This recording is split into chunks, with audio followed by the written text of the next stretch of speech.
Well, welcome to the latest episode of the IA School of Thought series with me, Syed. The series is based on the IA book School of Thought, 100 Great Liberal Thinkers by Eamonn Butler, which, as the title suggests, summarises the thoughts of leading classical liberal thinkers on a range of issues and discusses them within a modern context. Now, all the episodes in this series and other online content can be found on the IA YouTube channel, IA London, on Podbean, or our website, ia.org.uk. Today's featured thinker is John Milton, and to discuss his life and his contribution to liberal thought, I'm delighted to be joined by Dan Hannan, who's an author, a Telegraph columnist, and president of the Initiative for Free Trade. He's also a professor at UFM, a university in Guatemala. Dan, welcome, and thank you for joining me today. Great to be with you, Syed. Lovely to find you outside. Oh, good. Well, and you too. Can I just start off by asking you, why did you pick John Milton? Because when we think of Milton, we think of him as a poet, and we think of his poem Paradise Lost. So I suppose there's two questions. Why did you pick him, and tell me a bit about him? Yes.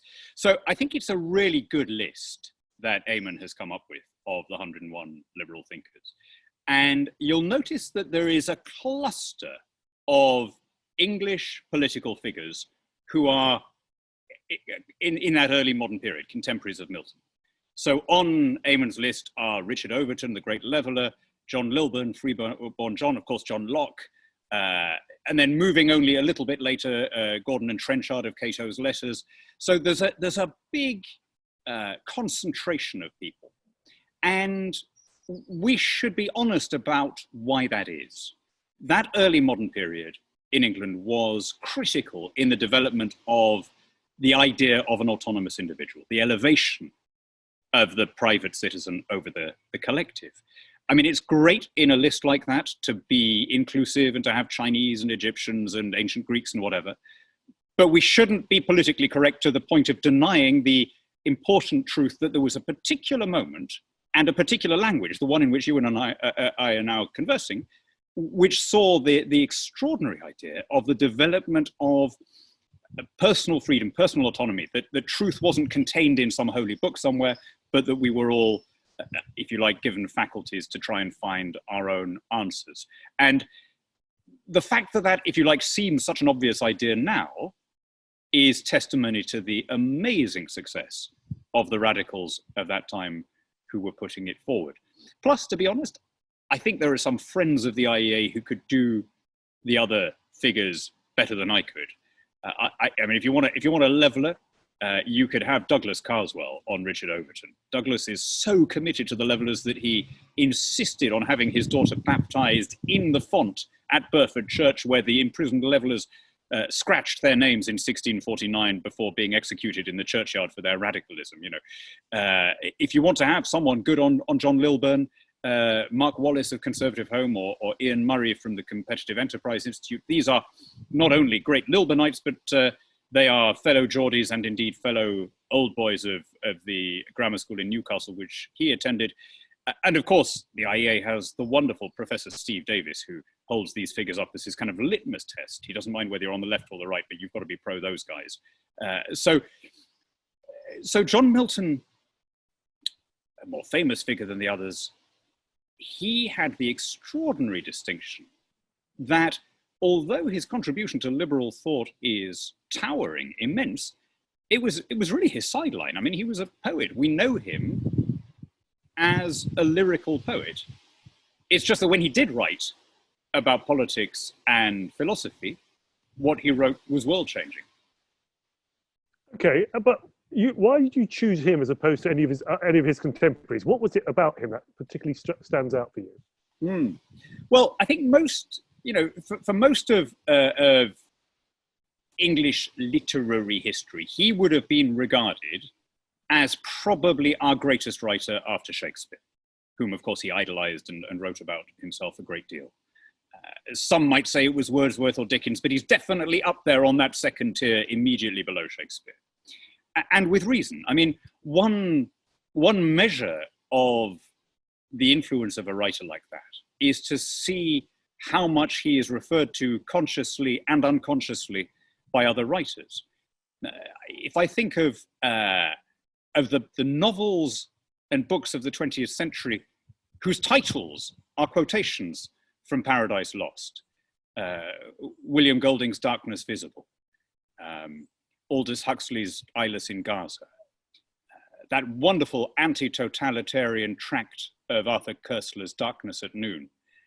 Those are all quotations from his magnificent poem.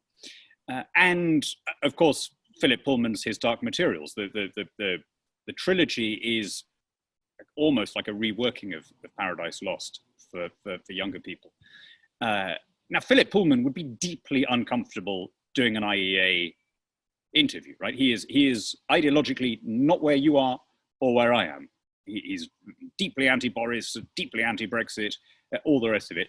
But of course, he is moved because he has a poet's ear by the power of the language. And it's kind of slightly out of fashion in a way. Not as many people now read Paradise Lost or Paradise Regained in the way that they would have done in the middle years of the 20th century, when he was still at the height of his influence on contemporaries. But a little bit like with Karl Marx or with Keynes or whatever, the measure of the influence of these guys is the extent to which we quote them without realizing that we're doing so, because they've seeped into the discourse. Now, we've spoken about him, obviously, as a poet, for what he's better known. You've spoken about him in terms of the contemporaries at the time. But can you tell us a bit more about him, about his life and what he did?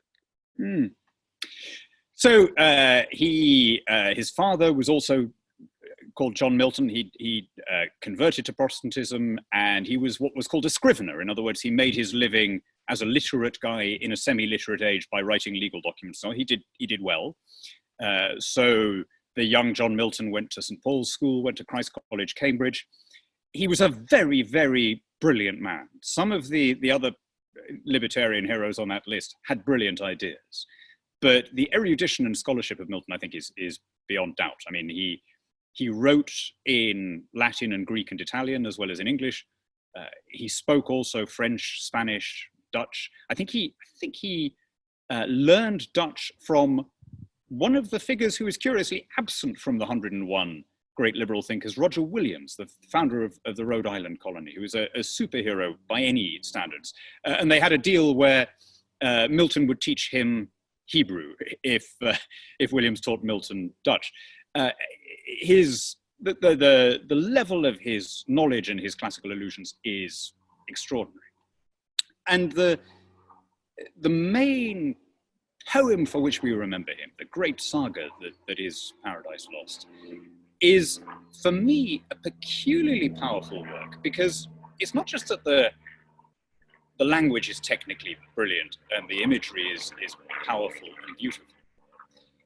There's something else going on there, which is that here is a book that Milton wrote, as he put it, to justify the ways of God to man. Right? He was a Puritan. He was a Calvinist. He believed, therefore, in that sobering doctrine of predestination. At the beginning of time, everything is mapped out. God is omniscient. God is omnipotent. So really nothing you can do can change the way it was all mapped out. It's a difficult idea. It's been one that Protestant theologians have wrestled with. And almost in passing, Milton tries to address that point. God in the poem says, talking about the fall of man, says, "They themselves decreed their fall, not I. If I foreknew, my foreknowledge had no influence." That I may have seen this coming, but they still had free will, right? But what's brilliant about the poem is that Milton can't completely hide his iconoclasm, his resentment of all authority. So just as he spent his life railing against princes and priests and popes, so he can't, and it's unconscious, that's what makes it so brilliant, he can't quite avoid portraying God in the story of the fall as this rather remote, lordly, arid, and cruel character. So Adam gets some great lines. There's a certain amount of sympathy for Adam. But of course, the best lines of all are for Satan. And you have, even there, from this deeply devout Puritan, a guy who planned to become a priest when he was growing up. He couldn't hold in check that bolshiness, that lack of deference that I think is so characteristic of Anglosphere civilization, up to the point where he was, as was famously said, he was of the devil's party all along and he didn't know it, right? He couldn't help giving the best lines to Lucifer, who would rather rule in hell than serve in heaven. And so in its way, quite apart from, which we'll come on to, his political works, Paradise Lost has an anti-authoritarian, anti-autocratic subtext, which would be visible, I think, to anyone who's attuned to political thinking. Well, why don't we move on to his political work and also his political thought? I mean, people do know about him, who've looked into him. They know he was a Republican, initially supported Cromwell, for example. Yes. Why don't you tell us a bit about that? Yes, an acrimonious and surly Republican, Dr. Johnson called him. Dr. Johnson, I always think the greatest and most eloquent Tory of that era. Very much not a man of Milton's politics, but of course, enormously moved by the power of his poetry. So yes, he was very excited when the Commonwealth was declared. And I mean, who couldn't be? You know, this was a world-changing moment. In January 1649, the English people executed their king. And that act had sent shockwaves through Christendom. You know, we'd murdered kings before. Edward II had been murdered. Richard II had been murdered. But this was something different. This was a king being put on trial and pronounced guilty and then beheaded by the public executioner outside the banqueting hall. And there was a sense that everything was possible after that. You know, the old concept of authority that had been there for as long as anyone could remember had disappeared. And in the 1640s, there was a wave of religious and political ideas that had previously been pretty much unthinkable. And Milton was one of those who welcomed the radicalism of the time and rode the wave. And in 1644, he wrote a book that is truly astonishing for its era, called Areopagitica, which was primarily an attack on censorship. It was the first great argument written anywhere in favor of freedom of speech. But in making the argument for free speech, Milton, anticipating J.S. Mill by a couple of hundred years, makes a much more general and universal argument for the power of autonomy, the importance of letting people make their own decisions. Now, again, you've got to go back and think of how radical that must have sounded at the time. The idea that we should all be free to make our own choices nowadays is, at least in a liberal, open society like ours, it almost goes without saying. But in 1644, the idea had not really occurred to anyone. There was an almost universal assumption that the truth was absolute and was written down in a book somewhere. And you could disagree over the interpretation of it. And there were questions about the accuracy, but every civilization still had this idea of a supreme scriptural truth that would be interpreted by some kind of sacerdotal class. And Milton had this idea that, look, even if the words are true, and even if the people interpreting it are the best and wisest and most disinterested of people, there is still no virtue if somebody has just swallowed what he's been told by someone else, rather than using his reason and his faculties to find his own way.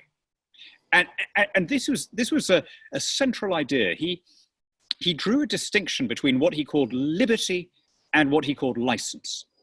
License just meant absence of rules. License meant being free to do what you like. You know, an animal is free to pursue its own appetites. But an animal doesn't have reason. An animal can't use its superior intelligence to understand that it has choices and then to make choices in the knowledge of their consequences. And this for him is the defining feature, as he sees it, the God-given feature of the human race. And he says that as long as people are free to use their reason, as long as their virtue isn't coerced, then eventually, by a process of trial and error, the good ideas will drive out the false ideas. Or as he puts it in Areopagitica, he says, opinion in good men is but knowledge in the making. In other words, allow any new, different or heretical line of thought, because if it's right, then it will eventually become accepted, right? Again, sounds kind of obvious to us. It was really not obvious to anyone in 1644. It was an incredibly radical and revolutionary way of looking at the world. And all sorts of things flowed from it, including religious toleration, including limits on government. I don't want to overdo this. He was still a creature of his time. He did not extend his ideas of toleration to Roman Catholics any more than Locke or the others did, because in his mind, Catholicism was not an exercise in rational faculties, because people were being given their instructions, as he saw it, by the Pope. Nor, although this didn't really arise in Britain at that time, did he consider non-Christians.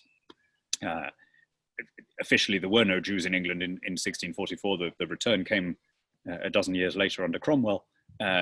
And although we'd actually, as you all know, we'd had pretty good relations with the Muslim countries in our alliance against Catholic Europe, there were very few Muslims living in Britain at the time. So, you know, I don't want to make out that he or anyone else of that era would have sort of passed the test of a politically correct campus in a liberal arts academy in North America today. But by the standards of his era, my goodness, what an extraordinary revolution to put man and human reason at the center of things. And given his thoughts on autonomy and liberty and license, how influential do you think he has been in shaping the whole classical liberal narrative? Well, in a way, we've all since then, the story of the rise of an open society is the gradual acceptance of those ideas. Ideas which don't come naturally, right? They have to be taught. The fact that nobody had really argued anything like that for the previous kind of 10,000 years was not an accident. I think it's because liberalism, as he would have, and as you and I would define it, if you like, doesn't come naturally to the human race. We're tribal creatures. We evolved in kin groups, and collectivism, if you like, on a genetic level, is what we're programmed for. The idea, which was central to Milton's view of personal liberty, the idea that someone you don't like might still have useful things to say, is a very difficult idea for most people. We have to really struggle with that. But, you know, that idea, if you like, gained force when the Restoration came. Cromwell died. Milton had been a civil servant under Cromwell. He was the Secretary for Foreign Tongues under the Commonwealth. So in theory, he was there to write, to translate things into Latin. In practice, he was there as a kind of propagandist for the regime. And you and I will know better than some of the people watching what it's like when politicians, if you like, have picked their cause and then find that they're kind of stuck with their choice, right? He became increasingly disillusioned as the ideas of a free republic gave way to a Cromwellian dictatorship. But he was conflicted because it was paying his salary, right? So he resisted seeing what was going on for longer than he might otherwise have done. And he kept his doubts to himself for longer than he otherwise, I suspect, would have done. Cromwell, as a cavalry commander, had been right up Milton Street, as he saw it, a godly man, a fellow Puritan, and a man with a great sense of patriotism and a belief in England. But by the time Cromwell took power, it was clear that he was already seeing himself as a kind of Davidic figure who'd been raised by God to save his people. And very quickly, the Commonwealth deteriorated into a military dictatorship, and Milton was pretty unhappy about that. Nonetheless, when Cromwell died, he did try and argue for a restoration of a free republic. He was out of kilter with the times. The mood by then was that only the monarchy could bring stability, so there was a restoration. He briefly had to go into hiding. But the restoration in 1660 didn't just mean that the intervening years had been effaced and that it was back to how it had been under Charles I. The explosion of ideas that had happened in the 1640s and 1650s couldn't be forgotten. When people have seen a new idea, they can't unsee it. Yeah. And even if the Republican ideal eventually died out, the liberal ideal that had accompanied it, the idea of toleration, the idea of letting 1,000 flowers bloom, that never went away. It has never gone away since. And first it elevated English-speaking civilization, then it spread around Europe, and then in the 20th century it began to spread around the world. And wherever it takes root, it makes people wealthier and happier and freer. And would you say that his ideas of toleration and other liberal ideas were adopted fairly quickly at the time, almost instantaneously, or it took a bit of time and it was vindicated a few years later or much later? Well, they're never adopted quickly, because a pre-liberal or an illiberal regime is run by people who, by definition, are doing very well out of that system. So showing take a contemporary example. I don't believe that there is anyone in North Korea who needs to be persuaded that North Korea as a whole would be better off if it adopted policies closer to those pursued in South Korea, right? I mean, I think that is such an unarguable point now. You wouldn't find anyone in Pyongyang saying, oh, no, just give us another couple of decades and we'll make this communism thing work, right? So the challenge is not to show people that there is a better system out there. The problem is that for the Kim dynasty, whoever is in charge, I mean, as we record this, who knows who's in and who's running it, but they are doing very well out of it, right? Kim Jong-un, like his father and grandfather before him, were living like Iron Age emperors with harems and palaces and so on. So however poor North Korea was as a whole, there was no incentive for the people who had the power to change. And this, I think, is the other problem for classical liberals. It's not just that our ideas are counterintuitive. It's not just that they run up against instincts and intuitions that are deep in our genomes, that they appeal to reason rather than to intuition. It's that even when you do manage to convince people, a system which brings a general kind of utilitarian lift to the whole country may not be in the interest of the old oligarchic elite. And a closed economy, a monopolistic system, a closed shop of any kind, almost by definition, is in the interest of the people ultimately running that polity. And that's the challenge for market liberals everywhere. And in the end, all you can do is show people that it is corruption, that it isn't some alternative but equally valid political theory.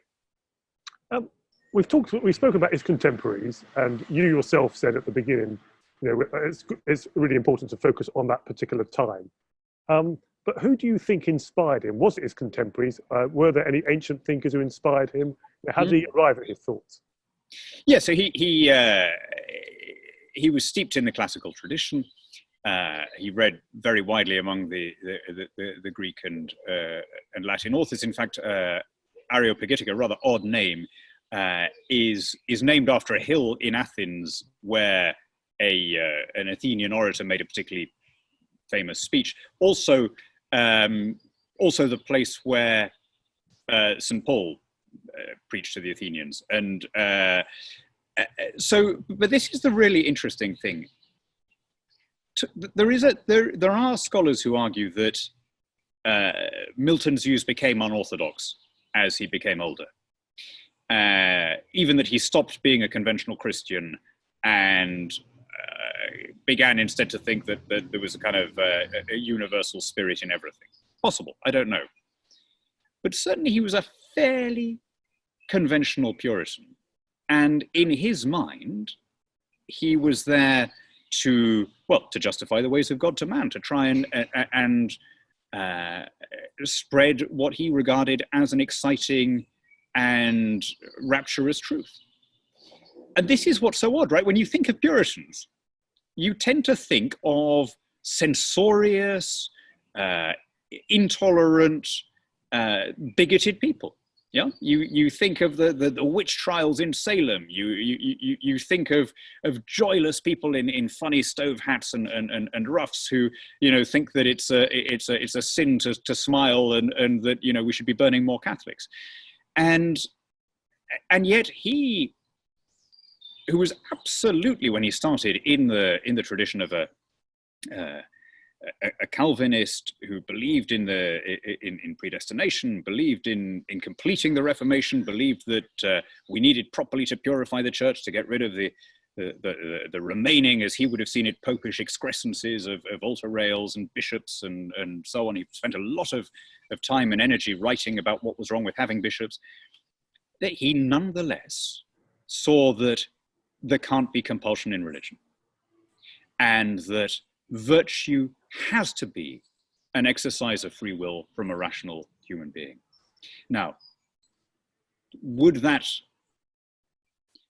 thought have arisen in the same way from somebody not coming out of a Protestant tradition where there was already this multiplicity of different churches and already this cacophony of different who knows, right? But we do know that it happened then, that there was this extraordinary moment in 17th century England when people started thinking, and in Holland to some extent, when people started thinking differently. And if you like, when the individual was elevated above the collective, when property and contract were elevated above tradition and caste. And Milton was the central figure of that. He was so widely read and so widely admired by people who would have never otherwise come across his politics, but who were drawn in by the power of his lyrical verses. And so from that point of view, he's Milton, thou shouldst be living at this hour, wrote Wordsworth. He is the eternal bell tolling across the wheat fields, calling us back to our tradition of English liberty. And he was a terrific patriot, by the way. He was a quite unapologetic kind of Anglosphere exceptionalist. He saw liberty as very much an English birthright. What do we know about him as a person? I mean, did he marry? Did he have family? What do we know about him?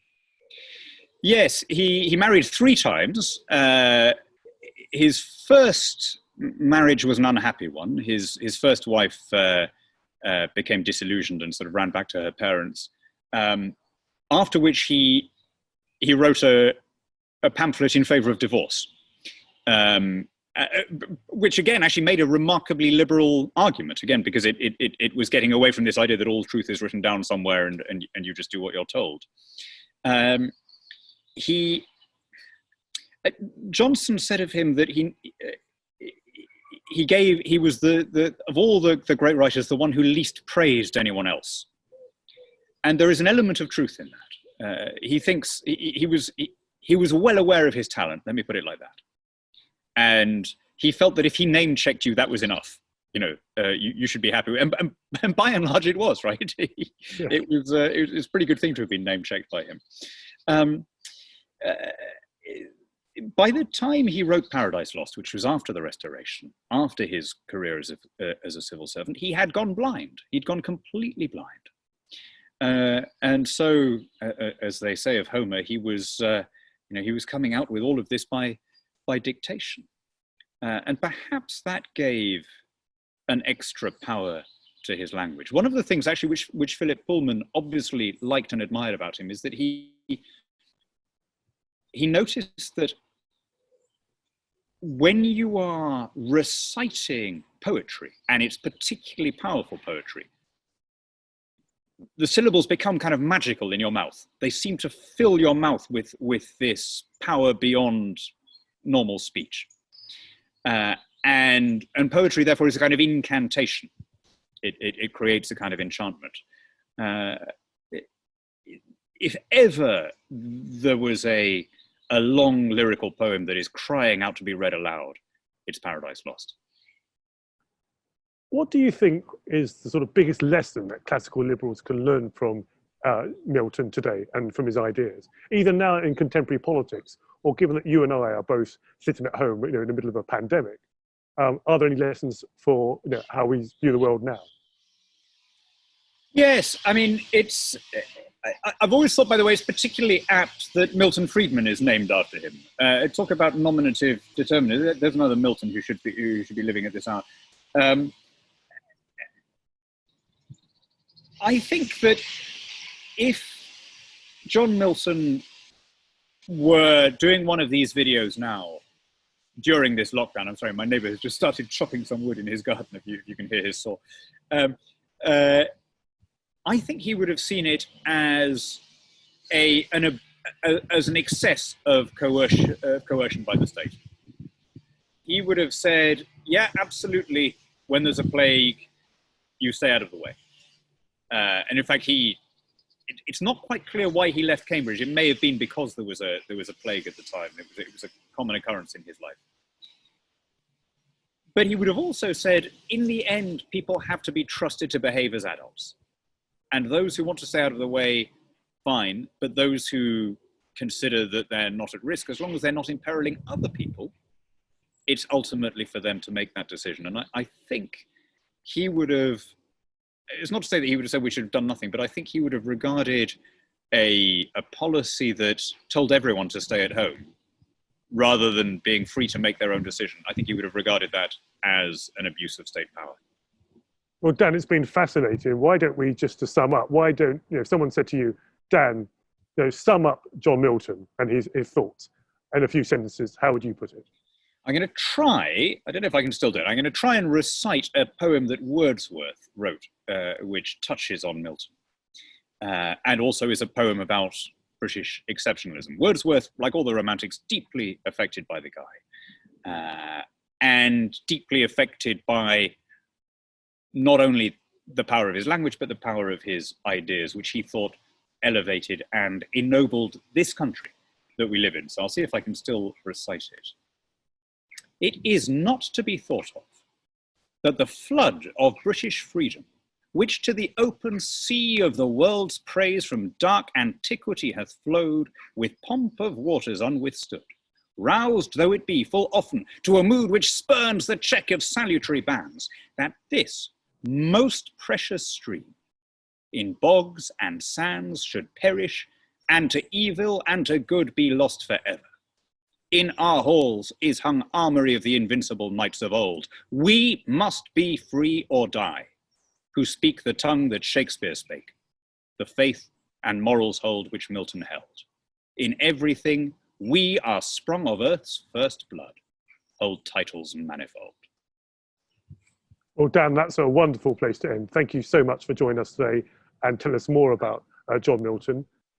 If you, our viewers and listeners, would like more information on our publications, our webinars, and our other online content, please check out our YouTube channel, IA London, and our podcast on Podbean. And to help us keep providing free content during these tough times, please do consider making a contribution, no matter how modest, by donating online at ia.org.uk. Thank you for watching or listening today. We hope that you'll join us again soon. Thank you.